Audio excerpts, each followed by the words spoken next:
everybody, welcome back to my channel. I'm Lala and today we're going to be making some pink Jamaican ting. Yes, I'm going to show you this recipe, you guys. It's so simple, so easy to make. 3 ingredients.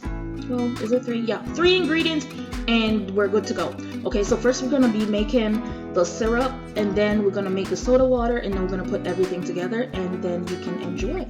All right, let's get into this video. Let's get started and I'll see you in the next one. Bye.